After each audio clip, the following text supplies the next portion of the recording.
أعوذ بالله من الشيطان الرجيم بسم الله الرحمن الرحيم الحمد لله رب العالمين الصلاة والسلام على سيد المرسلين وعلى آله وأصحابه وسلم.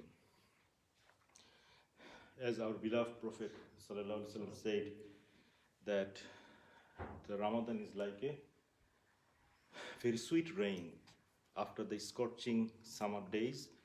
A very brief period, a beautiful rain comes in, and he actually, Rasulullah beautifully said that people would like to touch that rain, go to make him wet. And it stays for a very short time, that rain. So Ramadan is like that. And that feelings will definitely come. And this is a good sign. Alhamdulillah, may Allah actually give that thing, the blessings from this very short rain actually, rain of mercy. Now, Alhamdulillah, Allah enabled us to go through all the surahs, Alhamdulillah, all the major surahs, and mainly to talk about the hereafter. That was the goal. Allah enabled us, and may Allah accept all of us. Now, we talked about Jahannam. I was thinking, one of the famous scholar of 13th century, Rajab al-Hambali, Imam Rajab al-Hambali, he's one of the favorite. Actually, I couldn't find some of the reference, and that I would like to very quickly go through before going to the Jannah, inshallah. Again, today is the last night, so we don't know what will happen next year.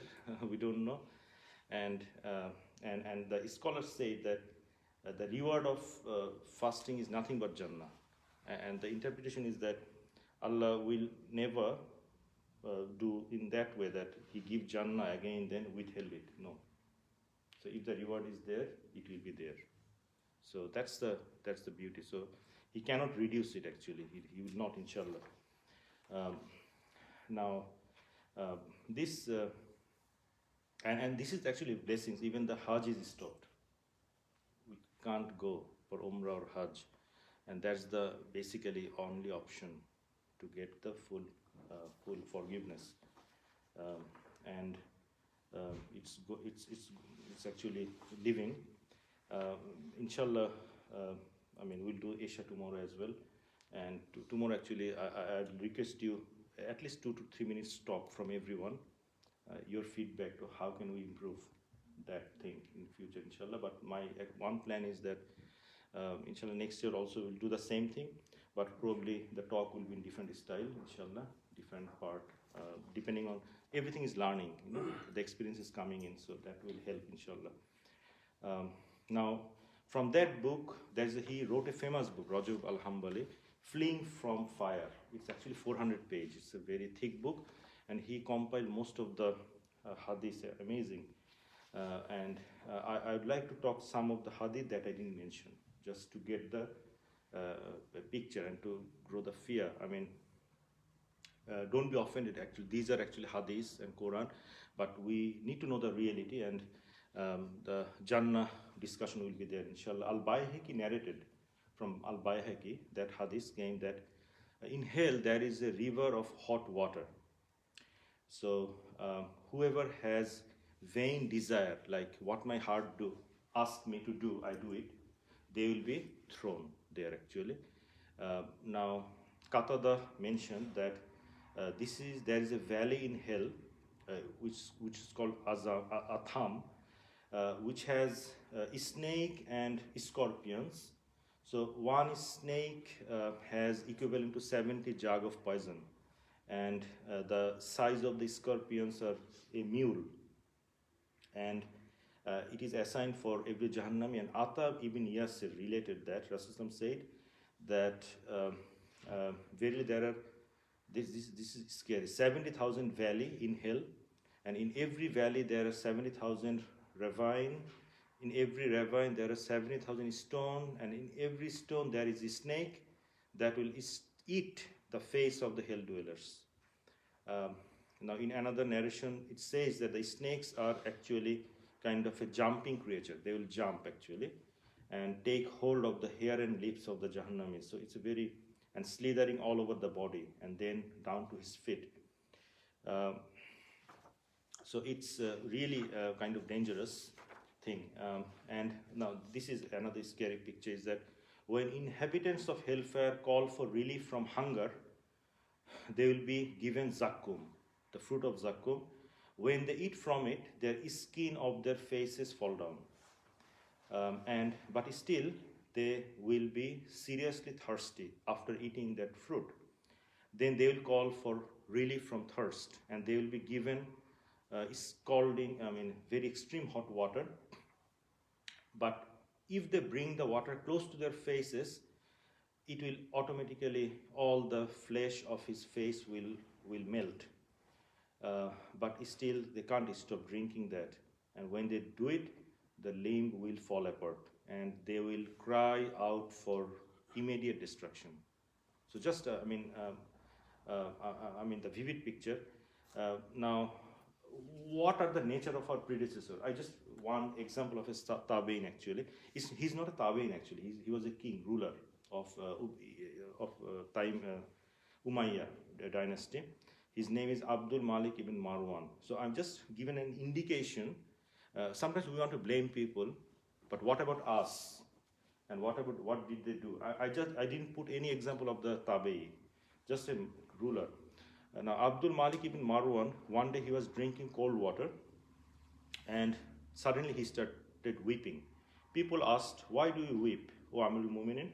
He said, "I remembered the thirst of the day of judgment, and remembered the inhabitants of hellfire, and they will be deprived of cold water." Then he recited this verse, that he will gulp it but will hardly swallow it, like that drink, the Jahannam is. So he wept. And so that was their nature. Now, stated in Bukhari and Muslim, Abu Huraira narrated, Rasulullah said that whoever kills himself with an iron weapon, so whoever suicides, the punishment is severe. So they will do the same way to kill himself non-stop in Jahannam.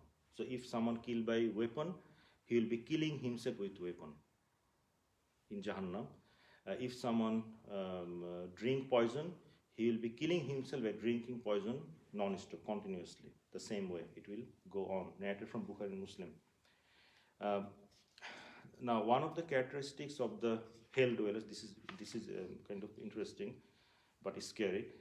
In Quran, we read that the Jahannamis will be asked from the Jannatis, and this is a psychological pain, because they are in very good position. They will ask the Jahannamis that, "Why are you in Sakar? Why are you in hell?" Sakar, that portion came from Surah Mudassir. Sorry, not Mudassir. Then they will reply that they will say, "We were not of those who prayed." So we didn't actually pray Salah. That's the first answer. That's why, by any hook or by crook, we should do that. And now regarding that, of course, it's a matter of fatwa, but the scholar says that we cannot really skip Salah by any means. Even if we sometimes give excuse of the clothes or other things. No excuse is there. One hadith came that if someone is drowning in the river and the time of Salah is going on, he needs to pray Salah on that particular moment.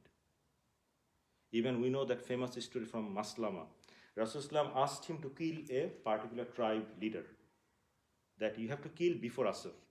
So you have to go and kill him. So he narrated that thing, that I was looking at him. So he actually reached to that tribe. It is almost end of the Asr. But he needs to kill him because Rasulullah told him. Because he was a very problematic leader. So he came, he was walking. While walking, he prayed Salah. While walking. Because otherwise it will be qaza, it will be gone, the time. Then later he actually, and then went and killed him. Rasulullah, he asked him, Rasulullah, I did that. He agreed. That's fine. So anyway, it's a kind of fatwa, but the summary is that we will not be in that situation, never. We are in a very better situation, but at least we can't really. So this ayah says that we didn't pray, nor we used to feed the poor, and we used to enter. We denied day of judgment. So that was the main thing. Another hadith is that, that's a kind of comparison. Shall I not inform you the people of paradise who are modest and humble, before Allah and very weak in this world?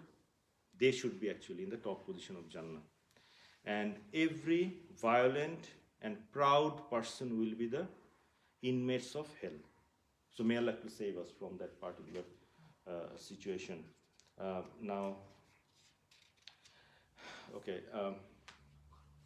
The people of another narration, people of hellfire are every rude, stingy, and arrogant person. And for people of paradise, every weak and oppressed.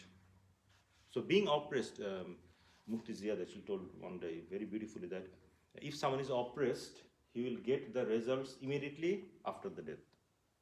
So he's in a good situation if someone is oppressed.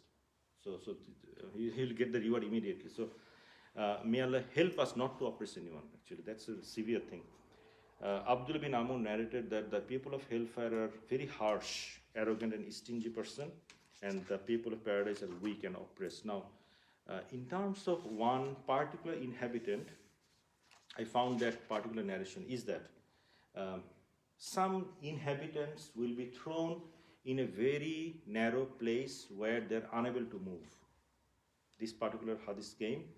Now, Al-Minal ibn Amr narrated that, saying that this is dangerous, really, is that, and that actually happens. Many people are put into jail years after years.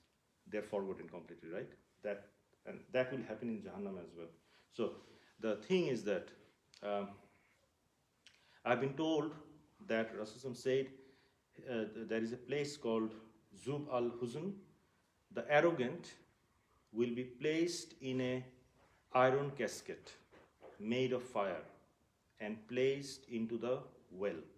So that's one scenario.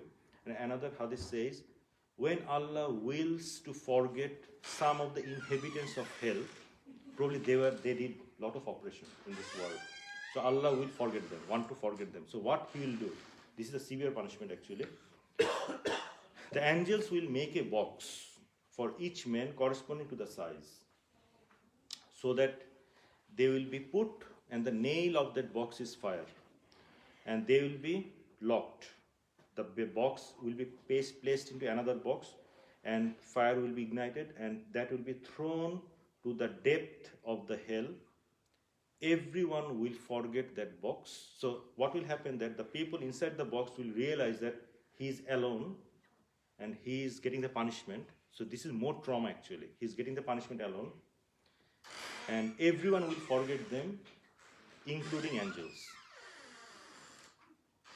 This is the most severe. So what will happen if angels forget them? Then no one will actually get them out. So this is the severe, one of the severe punishment. Allah knows better. Alhamdulillah, we just one thing. Then again, I did that yesterday. The key point. Then after 4 rakah, we'll talk about Jannah.